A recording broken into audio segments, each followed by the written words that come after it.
As our energy prices skyrocket and smaller energy companies go bust, we are in another crisis.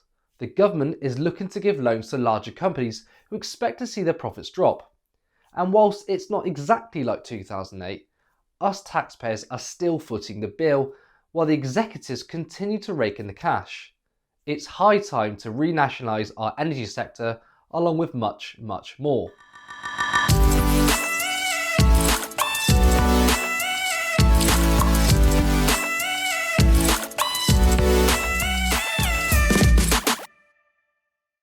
Heading into winter, the country faces another catastrophe, this time with energy.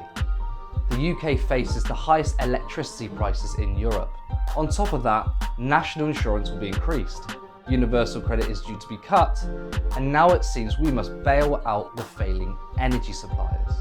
Under capitalism, businesses fail if the market deems them not worthy. That's just the game. Yet when it comes to essential services, it's not just the business that's affected. This current crisis shows that millions of people are at risk this winter due to businesses failing. Surely it's irresponsible to leave certain sectors up to the whims of the market. It's time we stopped running around in circles trying to fix the market in favour of consumers, and instead, we need to renationalise our essential services. This should include energy, water, transport, broadband, and the end of the privatisation of the Royal Mail and the NHS. But let's go back. When did privatisation mostly begin? You guessed it. When Thatcher won for the second time in 1983, the privatisation agenda moved from a small part of the Tories' manifesto to one of the main cores of her government.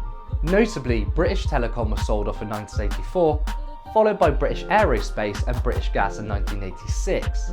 Rolls-Royce and British Airways got the same treatment in 1987. This has been happening ever since, with Royal Mail receiving the cold hand of profiteering in 2013. Conservatives claim to love capitalism and the free market, yet the market is constantly manipulated by bailing out companies that should be left to fail if one were to be consistent with their capitalist ideology. So what are the benefits of public ownership? Number 1, it's cheaper. With the middleman cut out, prices reflect the cost rather than profiteering.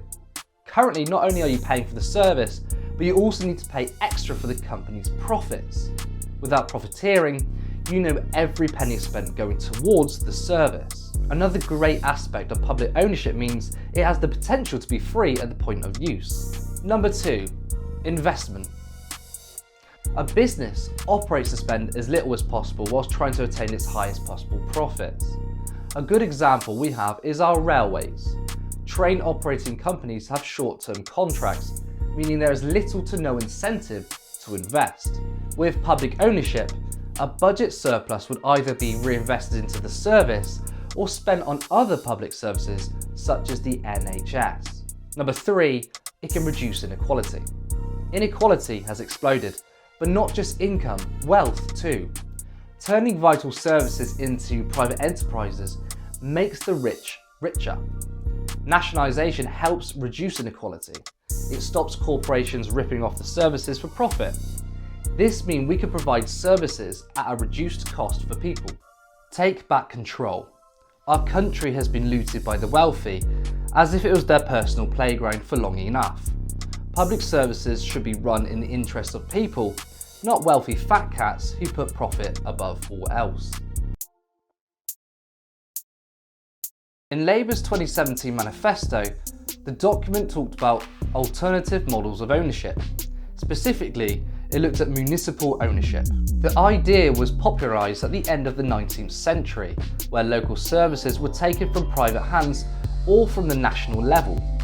Locally led services allowed it for a much more accountable, democratic process. Not only does it include local residents into the process, but it also means that the needs of the local community are more easily met.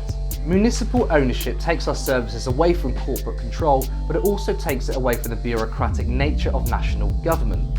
It allows for local community to thrive, as it works as a part of a community wealth building, without being held hostage by political games from central government. Make no mistake, privatisation is a scam, a way to move public money into private hands, and it's time we change that. If you're enjoying the Daily Report and you want us to support independent media, then you can help the Canary by becoming a regular subscriber for just a few pounds per month. Join us in the fight against the political and corporate elite and in taking a stand against the burning injustices in society. The mainstream media relies on advertisement and oligarchs like Murdoch, whereas we are powered by you.